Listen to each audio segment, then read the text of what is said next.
Il y a tellement d'infos que je m'y perds. Je trouve que c'est difficile d'y voir clair quand même. Souvent, je trouve que tout est trop superficiel. Je pense qu'il y a trop d'infos et... C'est très angoissant. La première, J'ai besoin de repères. les clés, J'ai envie de comprendre. Arnaud Roysson. Bonjour à toutes, bonjour à tous et bienvenue dans Les Clés où on va se pencher sur des élections importantes qui se profilent pour l'Allemagne ce dimanche 23 février, surtout dans un moment crucial pour l'avenir de l'Europe. L'Allemagne qui s'apprête à changer de capitaine en pleine tempête avec une extrême droite qui a le vent en poupe. Et notre but en une petite demi-heure, c'est de vous donner les clés pour comprendre les grands enjeux de ce scrutin. La première, les clés.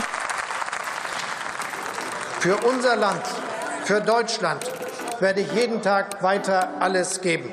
Und dafür bitte ich Sie, liebe Bürgerinnen und Bürger, um Ihr Vertrauen. Schönen Dank.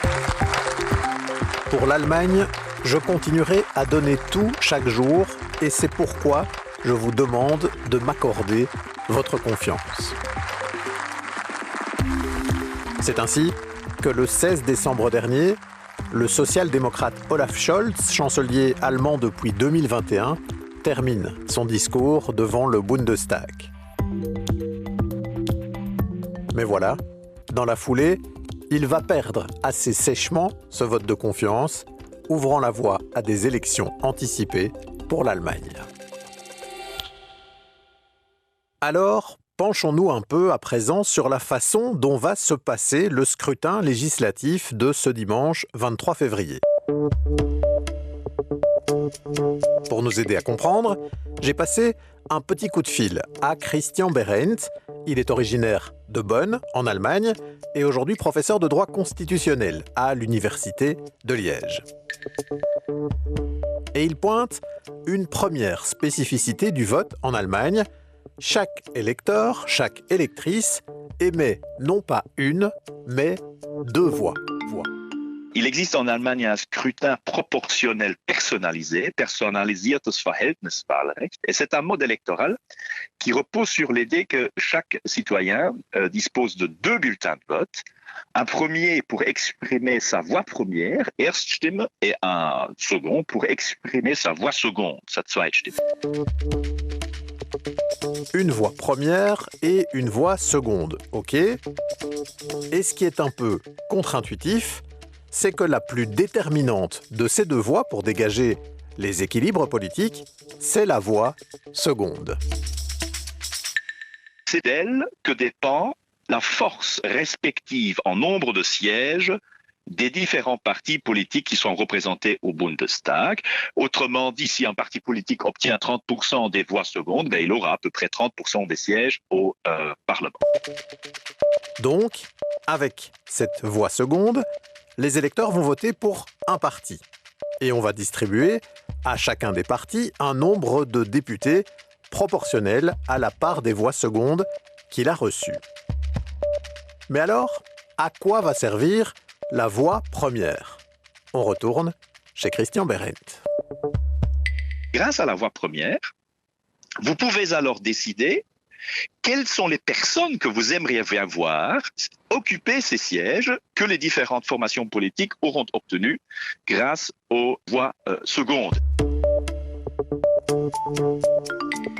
Donc, si je résume, avec votre voix seconde, vous allez plutôt choisir un parti, un programme et dessiner les équilibres politiques du pays, alors qu'avec votre voix première, vous choisissez une personne. Mais attention, et c'est là qu'intervient la spécificité, vous pouvez choisir avec votre voix première une personnalité qui n'appartient pas forcément au parti auquel vous avez donné votre voix seconde. Pour bien comprendre ça, Christian Behrendt fait une petite transposition belge. Si vous transposez ça en Belgique, eh bien, ce serait comme si vous avez un électeur qui a une préférence pour le parti écolo. Il peut voter écolo, mais il trouverait peut-être quand même que Maxime Prévost, qui est pourtant au parti des engagés, est un excellent candidat. Et donc, vous pourriez voter écolo, mais malgré tout voter pour Maxime Prévost, sachant cela étant que si vous votez pour Maxime Prévost, ça ne modifie pas les rapports de force entre les partis, puisque ceux-là sont déterminés uniquement par la voix seconde, donc c'est-à-dire par le fait que vous avez donné votre préférence dans mon exemple purement fictif, évidemment, à écolo. Bon, on ne va pas pousser l'explication plus loin, mais vous imaginez que pour savoir qui va alors occuper les sièges octroyés à chacun des partis, afin de respecter la proportionnalité tout en respectant les choix exprimés pour des personnes, eh bien cela occasionne parfois des comptes d'apothicaire un peu complexes. Par contre, retenez que le résultat de tout cela, c'est un Parlement composé à la proportionnelle qui implique ensuite de faire des coalitions, comme chez nous. Dans la coalition sortante, il avait fallu mettre 3 partis ensemble pour former une majorité, et ce sera sans doute encore le cas cette fois-ci.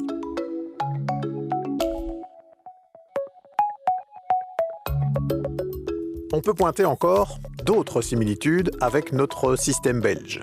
L'Allemagne est un pays fédéral, composé de 16 régions qu'on appelle les Länder, mais ce dimanche, c'est bien pour le niveau fédéral que l'on vote, pas pour le niveau régional.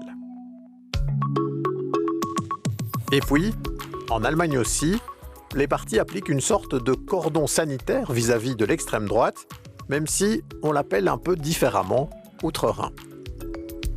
Il existe tout à fait un cordon sanitaire qui s'appelle en allemand mur contre le feu, Brandmauer, donc un mur de protection de feu, qui était l'expression tout aussi parlante que celle en langue française qu'on utilise en Belgique.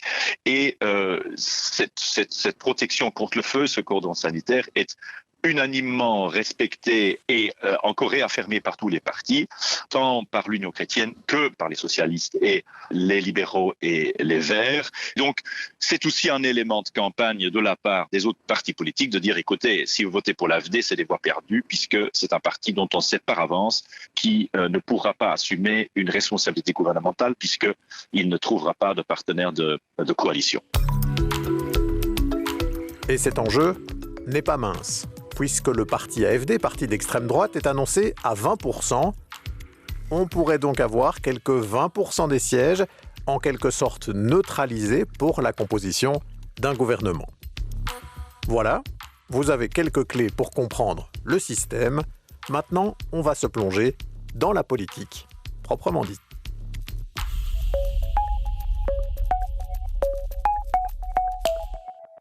Et pour cela, on va prendre la direction de Berlin, où l'on retrouve Franceline Beretti. Bonjour. Bonjour. Vous êtes notre correspondante en Allemagne. Vous vivez à Berlin et vous suivez donc de très près cette élection et la fin de cette campagne électorale. Alors revenons d'abord brièvement, Franceline, sur la législature écoulée. On a entendu ce vote de confiance perdu par Olaf Scholz au début de notre introduction. On voit aussi, si on regarde les sondages, que les 3 partis qui étaient dans le gouvernement sortant sont en perte de vitesse dans les sondages. Et d'ailleurs, Olaf Scholz, avec le SPD, qui était premier parti il y a 3 ans et demi, est maintenant le 3e parti seulement dans les sondages. Qu'est-ce qu'il s'est passé pour cet attelage gouvernemental et pour le chancelier Olaf Scholz en particulier ? Alors pour le gouvernement, ça a été un moment compliqué. Je pense qu'on va y revenir, mais l'Allemagne va mal en général, son économie va mal, et puis les piliers sur lesquels elle s'est reposée ces dernières années se sont écroulés. Et donc déjà, le contexte était compliqué pour ce gouvernement. Alors, il s'est plus précisément divisé sur les questions budgétaires, sur le vote du budget 2025, puisqu'on avait d'un côté les libéraux qui étaient pour une orthodoxie budgétaire, qui voulaient plus de coupes sociales, et de l'autre côté, les Verts, les sociodémocrates, qui étaient plutôt pour une politique de relance dans un contexte économique compliqué. Et puis, à la fin, Olaf Scholz n'a pas réussi à tenir ensemble cet attelage compliqué. Alors ça, c'est pour le contexte. Pour la personnalité d'Olaf Scholz, justement, il paye un peu le fait de ne pas avoir réussi à maintenir son gouvernement. En Allemagne, on n'aime pas l'instabilité. Et puis, il est un peu perçu comme mou, comme quelqu'un qui n'a pas su prendre des décisions franches. Et je pense que les Allemands aspirent maintenant à un changement. Un petit mot quand même sur le fait que si la situation économique est mauvaise pour l'Allemagne, c'est aussi parce qu'on vient de connaître une législature difficile. Il y avait déjà les suites du Covid encore en début de législature, puis il y a eu l'invasion russe en Ukraine, et on sait que cette invasion russe en Ukraine, elle a frappé de plein fouet l'Allemagne, cette Allemagne qui était dépendante du gaz russe, qui a été sans doute plus que d'autres pays européens plongée dans la crise énergétique. On se dit que tout ça, ça n'a pas dû aider pour Olaf Scholz et pour son gouvernement. Non, parce qu'il est arrivé au pouvoir effectivement quelques mois avant l'invasion russe de l'Ukraine par la Russie. Et au moment où la Russie envahit l'Ukraine, l'Allemagne importe un quart de son mix énergétique de la Russie. Donc c'est énorme. Et la prospérité allemande des années Merkel a vraiment reposé sur des industries, une industrie allemande qui était ultra compétitive au niveau mondial parce qu'elle avait une énergie peu cher. Donc ça s'est effondré quasiment du jour au lendemain, puisque la classe politique allemande n'a pas du tout anticipé le changement qui a eu lieu du côté de Moscou. Et puis d'autres éléments avec la fin d'une mondialisation, l'augmentation des tarifs douaniers, la Chine qui a fini d'importer beaucoup de produits vers l'Allemagne. C'était un partenaire économique très important pour l'Allemagne et ce marché chinois s'est effondré. Le contexte des États-Unis qui se retirent peu à peu de la défense européenne. Voilà, c'est ces trois aspects pour l'Allemagne, ça a été vraiment catastrophique. Et Olaf Scholz a qualifié ça de Zeitenwende, donc vraiment un changement d'époque à laquelle Berlin n'a pas encore su faire face. Donc ça, c'est pour les raisons du fait que Olaf Scholz est en très nette perte de vitesse dans les sondages, mais aussi que ses partenaires de coalition en souffrent très fort. Si on regarde d'ailleurs les derniers sondages à quelques encablures de ces élections, on voit qu'on a un parti en tête qui est la CDU, les chrétiens conservateurs emmenés par Friedrich Merz, annoncé autour de 30%. Le deuxième parti, c'est l'AfD, parti d'extrême droite, qui est de manière constante annoncé autour de 20% dans les sondages. Et puis seulement le parti d'Olaf Scholz, annoncé autour de 14-15%, donc moitié moins que le premier parti, la CDU. Alors on va se pencher justement maintenant sur la CDU, le parti historique d'Angela Merkel, qui a un nouveau leader, qui s'appelle donc, on l'a dit, Friedrich Merz. Et ce que je propose, c'est qu'on fasse son portrait avant de commenter ensuite la situation de son parti. « 69 ans, catholique, père de 3 enfants, Friedrich Merz, c'est la revanche du candidat déchu. Ce juriste de formation est élu au Parlement européen à 34 ans. Il poursuit ensuite comme député au Bundestag sous la houlette d'Helmut Kohl.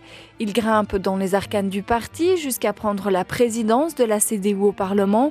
Il se voit déjà chancelier, mais là, tout s'effondre. Il est largement évincé par Angela Merkel qui reprend les rênes du parti et entame sa quinzaine d'années à la tête de l'Allemagne. Déçu et amer, Friedrich Merz se tourne vers le privé. Il arrive notamment à la tête de la branche allemande du plus grand fonds d'investissement du monde, BlackRock, et il devient millionnaire. Mais l'appel du pouvoir est trop fort. Quand Angela Merkel quitte la tête du parti en 2018, il voit l'occasion de battre sa rivale de toujours. Il s'y reprendra à 3 fois avant d'être enfin élu à la tête de la CDU en 2022. Il entame alors un virage à droite toute. Ce géant de près de 2 mètres se positionne en faveur de l'ultralibéralisme économique. Il souhaite augmenter le temps de travail, baisser les impôts pour les grosses fortunes, mais aussi détricoter le système d'allocation sociale. Son retour en politique a été marqué par des propos sexistes, considérant qu'on ne rend pas hommage aux femmes en les mettant à des postes à responsabilité, mais aussi homophobes à l'encontre de l'ancien maire gay de Berlin. L'une des grandes promesses du candidat à la chancellerie, c'est aussi d'opérer un renversement complet de la politique migratoire d'Angela Merkel. Erstens, ich werde im Fall meiner Wahl zum Bundeskanzler der Bundesrepublik Deutschland Si je suis élu chancelier de la République fédérale d'Allemagne, j'ordonnerai dès le premier jour de mon mandat de contrôler durablement les frontières de l'Allemagne avec tous nos voisins et de refouler sans exception toute tentative d'entrée illégale sur le territoire. En janvier, Friedrich Merz s'est associé au vote de l'extrême droite pour faire passer un texte de loi sur un durcissement de la politique migratoire. Une association inédite depuis la Seconde Guerre mondiale en Allemagne qui a provoqué un tollé, mais aussi le départ de plusieurs membres de son parti, des manifestations dans les rues ou encore des réactions des églises évangéliques et catholiques ou encore de certains survivants de la Shoah.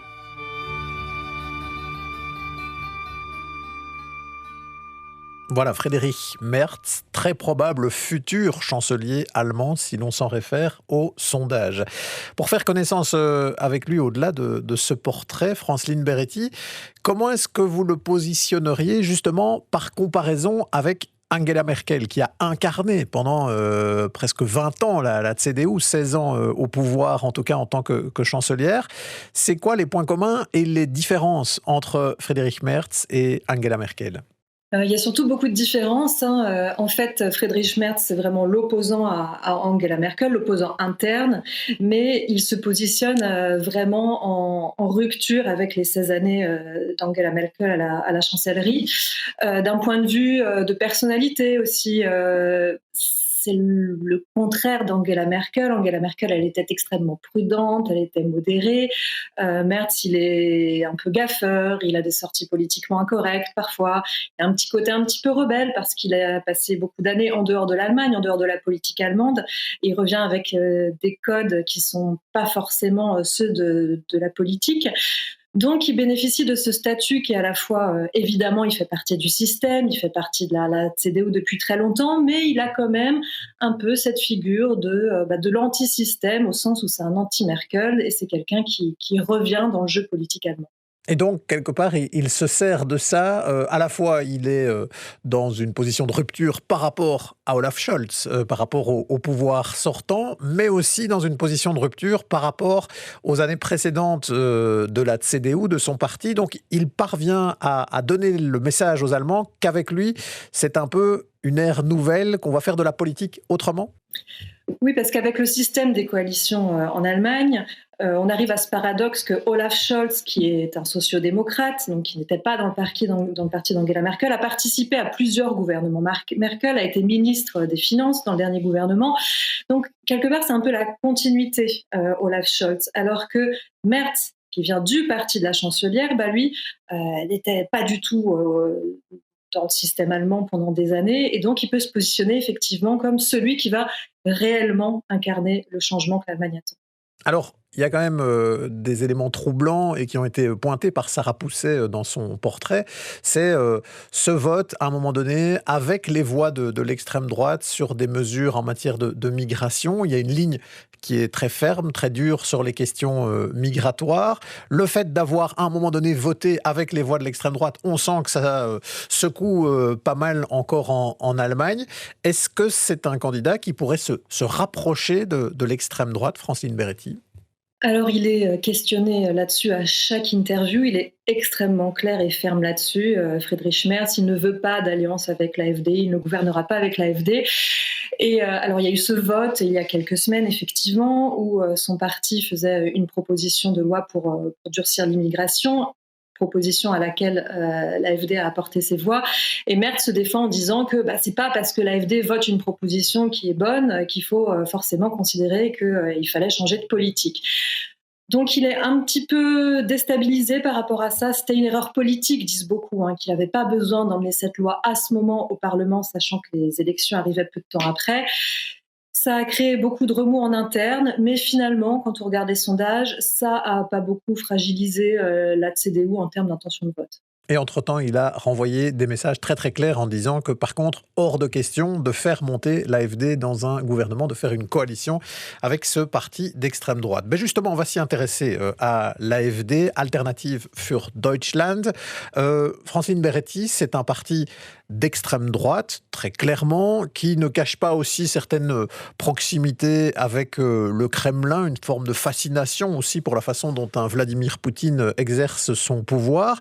Comment est-ce qu'on définirait ce parti de l'AfD si on doit le comparer à des formations d'extrême droite qu'on connaît chez nous, par exemple le Vlaams Belang ou le Rassemblement national de Marine Le Pen en France ? Alors l'AfD est beaucoup plus proche du Vlaams-Belang, je dirais, que du Rassemblement national, dans la mesure où c'est un parti qui s'est radicalisé au fur et à mesure des dernières années, alors que le Rassemblement national en France, lui, fait la démarche inverse, c'est qu'il essaye d'être accepté dans le jeu politique et de se dédiaboliser. L'AfD est né en 2013, c'était à l'origine un parti qui était contre l'euro, qui était pour la sortie de la zone euro de l'Allemagne. C'était dans le contexte de la crise des dettes souveraines dans les pays d'Europe du Sud. Une partie des conservateurs allemands avait très très peur d'une hyperinflation. Il y a un traumatisme lié aux années 1920 en Allemagne qui est encore là, et donc ils voulaient sortir de l'euro. L'AfD, au début, n'avait pas spécialement de discours sur l'immigration. Et puis, il s'est rapproché des mouvements Pegida dans les années 2015. Donc, c'était ces mouvements à l'extrême droite du spectre politique, avec des manifestations contre les migrants, contre l'islam, qui ont eu lieu notamment beaucoup en ancienne Allemagne de l'Est. L'AfD s'est rapproché de ce mouvement et peu à peu a délaissé les thèmes économiques, qui sont devenus moins prégnants, et a adopté un discours extrêmement ferme sur l'immigration, sur les questions identitaires. Et donc, aujourd'hui, on a un parti clairement positionné à l'extrême droite, anti-immigration, anti-islam, avec aussi en son sein des anciens nazis, des néo-nazis. On a vraiment une extrême droite dure représentée dans ce parti ?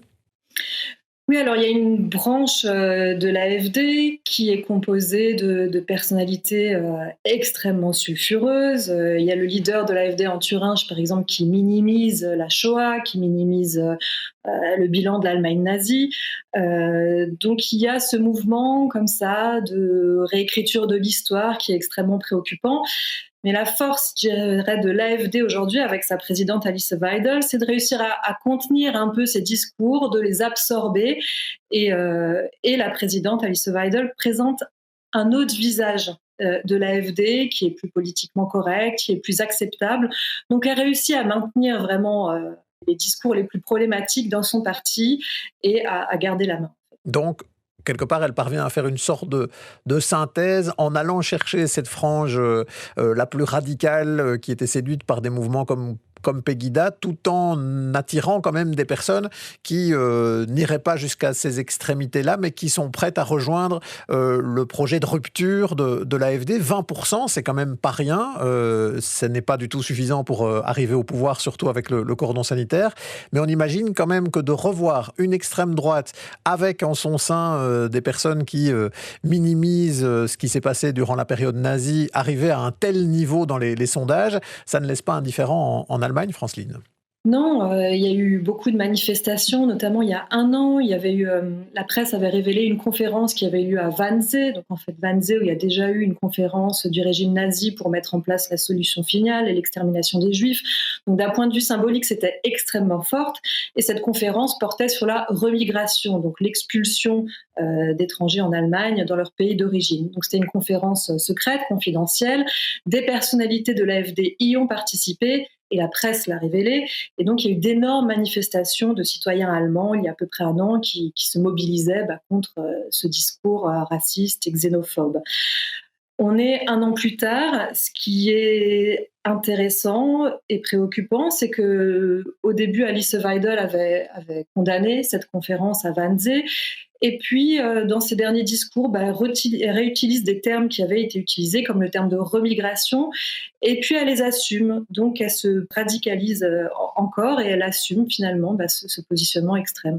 Et on suivra évidemment de près la hauteur du score de l'AfD lors de cette élection donc du dimanche 23 février, avec un soutien très fort venu de l'extérieur et notamment des États-Unis qu'on a déjà plusieurs fois commenté dans les clés, avec le soutien d'un Elon Musk sur le réseau social X, avec aussi le soutien direct via une rencontre de J.D. Vance, le vice-président américain, vice-président de Donald Trump, qui a rencontré la leader donc de l'AfD.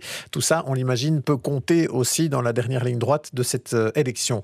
Un petit mot des Verts, Francine Beretti, ils étaient dans la coalition sortante, ils étaient à un haut niveau tout de même lors des dernières élections. Là, ils sont en perte de vitesse. Est-ce qu'ils pourraient se retrouver à nouveau dans une coalition au lendemain de l'élection, les Verts allemands, malgré la déconvenue du gouvernement Olaf Scholz ? Alors les Verts ne vont pas très bien effectivement en ce moment. Ils sont autour de 13% dans les intentions de vote, un peu en dessous des sociodémocrates. Est-ce qu'ils pourraient se retrouver dans une coalition d'un point de vue mathématique, c'est possible, puisque si la CDU de Merz gagne avec 30% des voix et qu'elle ne veut pas du tout faire de coalition avec l'AfD comme elle l'a promis, les voix des sociodémocrates ne seront peut-être pas suffisantes. Donc il faudra peut-être faire une coalition à 3 partis avec les Verts. Ce qui pourrait marcher, c'est que les conservateurs et les Verts sont tous les deux sur des positions assez en faveur du soutien à l'Ukraine, un soutien militaire. Donc Friedrich Merz est engagé de ce côté-là. Le patron des Verts, Robert Habeck, est aussi un des plus fervents partisans du soutien militaire à l'Ukraine. Donc sur ces questions, ils pourraient s'entendre. Après, sur les questions économiques, sur la politique migratoire, trouver une politique commune entre les Verts et les conservateurs, ça va quand même être très compliqué. Oui, et on entend, et on sait que c'est un enjeu pour tous les pays qui ont des systèmes proportionnels où il faut faire des coalitions et où en plus on a une partie importante du vote qui est en quelque sorte neutralisée parce qu'il va vers les extrêmes. Il va falloir faire une coalition certainement à 3 partis et donc pas facile pour Friedrich Merz d'incarner la rupture qu'il entend incarner s'il doit reprendre 2 des partis de la coalition précédente avec lui pour former un gouvernement. On peut s'attendre à ce que ce soit des négociations difficile et longue si on doit aller vers ça, Franceline. Alors ça va être compliqué effectivement, c'est toujours un peu long la formation d'un gouvernement en Allemagne, moins qu'en Belgique, mais ça prend quand même de nombreuses semaines en général. Friedrich Merz a déjà dit, alors il le dit en campagne électorale, mais qu'il ne transigerait pas sur la politique migratoire, donc sur la fermeté des mesures qu'il propose. Et on sent que du côté des Verts, du côté de Robert Habeck, il y a une tentative de se rapprocher de ça. Enfin, en tout cas, il a dit qu'il serait prêt à accepter de durcir certaines lois, certaines choses. Donc ça se dessine déjà un petit peu dans ce sens-là, la coalition. Dans quelle mesure Merz va trahir ou pas ses électeurs, ce serait très compliqué. Mais vous savez, les contrats de gouvernement en Allemagne sont assez précis. Donc, quand il formera son équipe, il faudra qu'il présente les points précis de politique qu'il entend mener.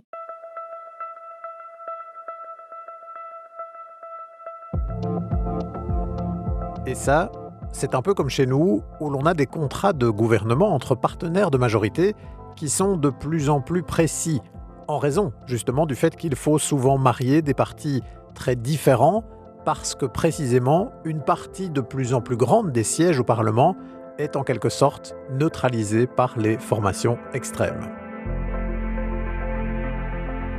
En tout cas, on va suivre de très près cette élection, dans un moment charnière pour une Europe prise en étau de plus en plus entre la Russie de Vladimir Poutine et les États-Unis de Donald Trump. Qui prendra les rênes du pays le plus riche, le plus peuplé d'Europe, moteur de la construction de l'Union? Réponse, ce 23 février, en soirée. Voilà, c'était Les Clés, un podcast de La Première, avec à la réalisation sonore de cet épisode, Laurent Nélissen, à la préparation, Sarah Pousset et Arnaud Ruyssen. Si vous souhaitez nous écrire une adresse, lesclés@rtbf.be.